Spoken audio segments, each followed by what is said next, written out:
This video is powered by the pros at Pascal Air Plumbing and Electric. Arkansas owned, Arkansas operated. GoPascal.com. And Bob Holt joining us on a Thursday morning from the Arkansas Democrat-Gazette. Appreciate Bob's time each week. So, Bob, we got the Alabama Crimson Tide coming in. Sam Pittman says he expects the rowdiest crowd that he's experienced since he's been the Arkansas head coach. 2:30, CBS, couple of ranked teams. It's Alabama, of course.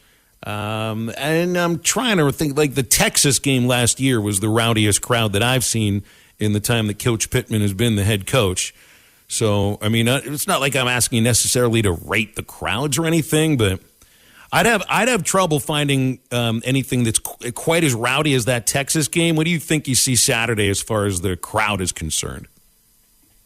Yeah, of course, Texas game was a night game, and people have a little more time to get rowdy for a night game. But, boy, it'd be hard to surpass that Texas crowd. I think if I'm Arkansas, I'm hoping maybe this Alabama game atmosphere matches that. Of course, Arkansas jumped all over Texas and was really in control of that game pretty much from the get-go. And so the fans had a lot to cheer. Obviously, from Arkansas was hoping to get out on top of Alabama. They played them really tough last year in Tuscaloosa, lost, I guess, by a touchdown. It was 42-35. But I don't think Alabama ever trailed and was ahead by as much as 14, maybe more. So, Arkansas, I think it'd really be big for them to keep the crowd in the game, and that means they got to get off to a good start and not let Alabama jump out ahead by too much. Or, ideally they wouldn't let Alabama lead at all, but that'd be a pretty tough chore, I think. Coach Pittman a couple of days ago, and even brought it up a little yesterday on the coach's radio show about, and they always say this is a good problem to have. When you have so many good skill players. I hate using that term, skill players, ball handlers, people that run with the football or catch and run with the football. You know where I'm going with this. There's so many talented players. And they'll say that about anybody, but I mean, look, you got a 4-man backfield right now, and they want Rashad Dubinion to get more carries. You want to keep AJ Green busy; he's talented, he's productive. You want to get Dominique some carries as he's working his way back, to being hopefully where he was last year. And Rocket Sanders looks like one of the best running backs in the country, but there's only one football, and theoretically there's only one person to carry it at a time. So sometimes I feel like, I don't know if it's a good thing. You'd like to establish somebody or two or three, and I do worry sometimes about keeping players happy. And in this day and age of the transfer portal, I mean, I was surprised that even A.J. Green came back this year. You see where I'm going with this?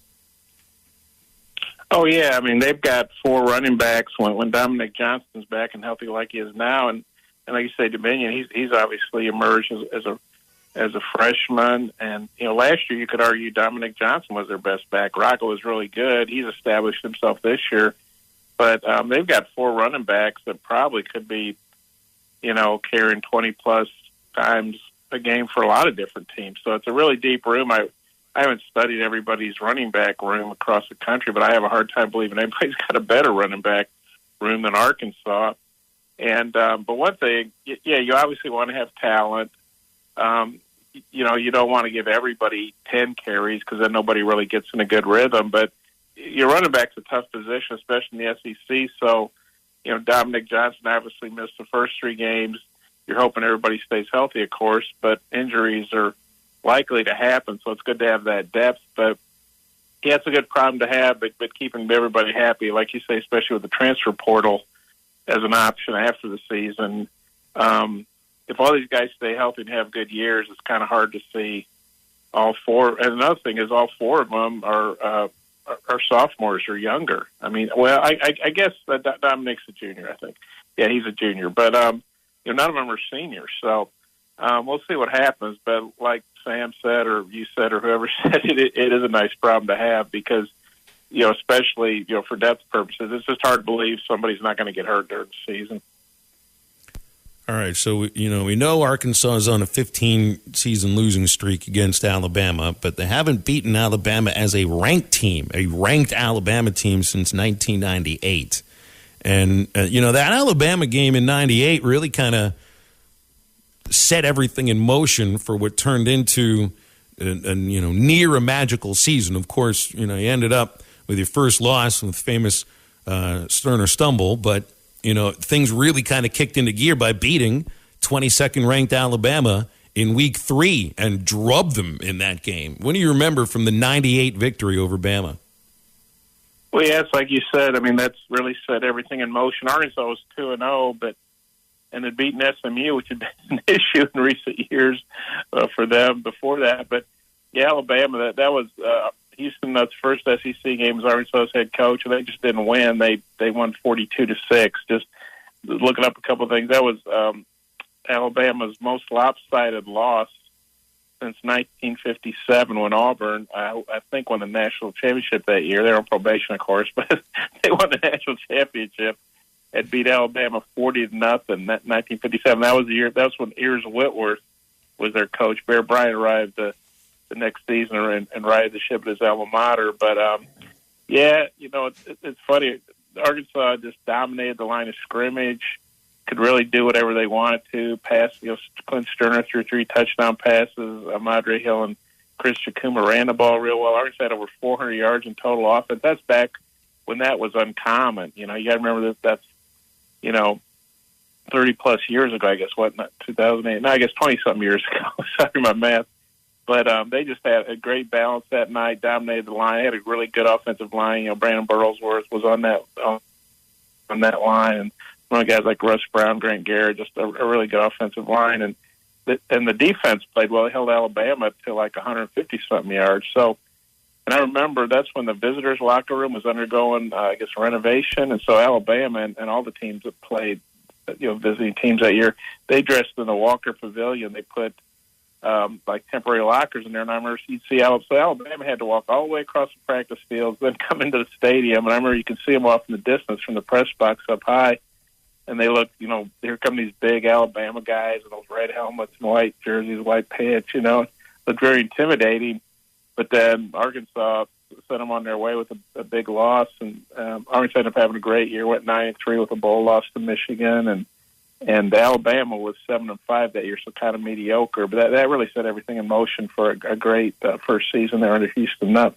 And hopefully Arkansas can get it done this weekend against Alabama. But, Bob, it's going to be a tough game. I mean, especially with Arkansas trying to do what we know what they're going to do with trying to run the ball. Alabama is a very good run defense. They have one of the best linebacker corps in the country, obviously led by Will Anderson there. Do you think that, because I don't think Arkansas is going to abandon the run. When you run the ball like last week, 75% of the time, you're not just going to give up on that when that's the thing that you do best. But do you kind of see them maybe trying to avoid Anderson and those linebackers by, attacking the edge a lot more than running into the middle gaps this week? Well, yeah, they're going to have, I don't know what it is, but they got to have a game plan specific to Will Anderson. Every Alabama opponent does. And, that might mean keeping, Trey Knox and to chip him some, or maybe playing some two tight end stuff. We haven't seen him do that very, very much. Maybe keeping a back end. But, yeah, they're going to have to run the ball, I think. And that is their bread and butter. You might see KJ running the ball quite a bit. Obviously, don't want him to take too many hits, but I think he plays his best. I think he passes his best. He has his best passing games when he's running the ball effectively, kind of get in rhythm.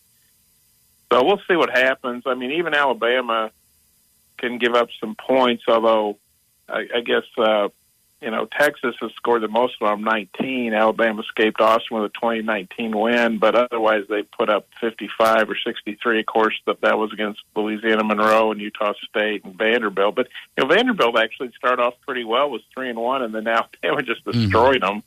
And Arkansas is, a lot better than Vanderbilt, obviously, but I think that speaks to, how good Alabama could be if they play well.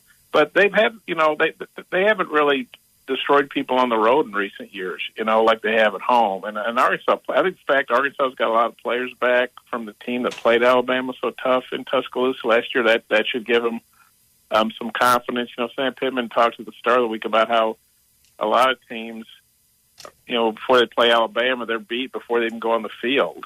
Playing a team like Alabama, Ohio State, Clemson, Georgia now fits that category, I think. And so I don't think Arkansas will be intimidated or anything. And that's a big part of when you play Alabama is believing you can win. And I believe that the Razorbacks believe they can do that. Mm-hmm. One of the biggest complaints and kind of arguments of leading after A&M game was those 3 play calls.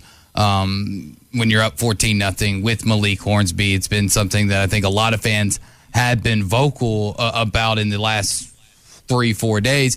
Do you think that we get to see Malik Hornsby in a package this week? Yeah, that's a good question. Sam Pittman pointed out one of those plays.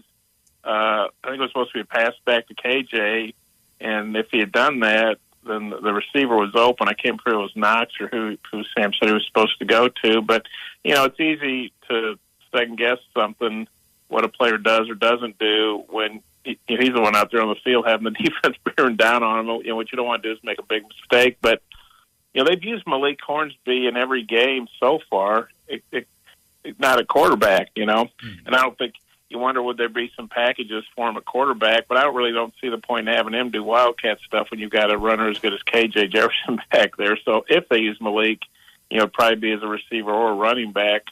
But yeah, I don't know if Alabama's a team to try and get tricky against. Obviously, if you feel like you've set them up for something as the game goes on, you say, well, look at how they're playing, we can do this or do that. Maybe just run Malik as a receiver. He's got a lot of speed. You get the ball out to him in space. Maybe it doesn't all have to be, laterals and double passes or, that kind of thing. Maybe just, get him out there and, have him run a pattern throw him the ball. Because I think he is pretty skilled when he gets, we've seen him running as a quarterback. When he gets the ball in space, he's tough to tackle. To read out, Bob. Make sure you're color coordinated. You know how this goes, right? There are media members that wear Razorback logos in the press box. I'm one of them, but I'm on the Learfield broadcast, so I guess that works out. You're not going to show up in red, knowing that everybody else is wearing red, because the press box is like one of the only sections outside of the 3 areas where they've got tickets for the visiting team. Where they didn't like on the map on the stadium map say everybody in the press box wear red. You've never done that before, right? I know you don't wear the logo, but are you going to show up wearing red because everyone else is? I don't really have. I might have something, a couple of shirts you'd call salmon colored, I guess maybe. No, I almost always wear blue, just because that's a neutral color. But yeah, I get that everybody's doing red outs and white outs and stripe outs and blue outs or whatever the heck their colors are. But, don't Arkansas fans usually wear red? Do Arkansas fans really need to be told to wear red to the game? And, of course, that red, now maybe Cardinal and they're crimson, whatever. It's all red to me. But Alabama fans, I'm sure they'll bring in their allotment of 6,000 or 7,000, however many tickets they get. I'm at 8,000, something like that. They're going to be wearing red, presumably. Maybe they could wear white, but they'll be fitting right in. But yeah, I think it's kind of, I think it's funny in a way because I think Arkansas fans wear red anyway. Maybe some of them wear white, but it's not like you see a bunch of people wearing green and blue and yellow. Arkansas fans generally wear red, but I guess maybe this way you don't have to make a choice if you want to wear white with a red logo or something. And like I say, the Alabama fans wear red too, so I guess everybody will be wearing red. Or maybe the Alabama fans will wear white just to mess it up. Not sure if they got the word or not, but yeah, I think Arkansas fans pretty much wear red regardless. I don't think they have to be told to do that. Yeah, well, they're not going to wear salmon, that's for sure. You'll be the only one in the stadium wearing salmon, Bob, so you're unique anyway, and that'll make you even more so. Hey, BetOnline is the fastest and easiest way to wager on all your favorite sports, contests, and events with first-to-market odds and lines. headlines. Find reviews and news for every league, including Major League Baseball, NFL, NBA, NHL, combat sports, esports, and even golf. BetOnline continues to be the top online resource for all your sports information, from live in-game betting, props, and futures. Head to BetOnline today or use your mobile device to join today and make your first sports bet. Use our promo code BELIEVE50 to receive your 50% welcome bonus on your first deposit. That's BELIEVE, BLEAV 50. That's BELIEVE, BLEAV 50. Bet online, where the game starts.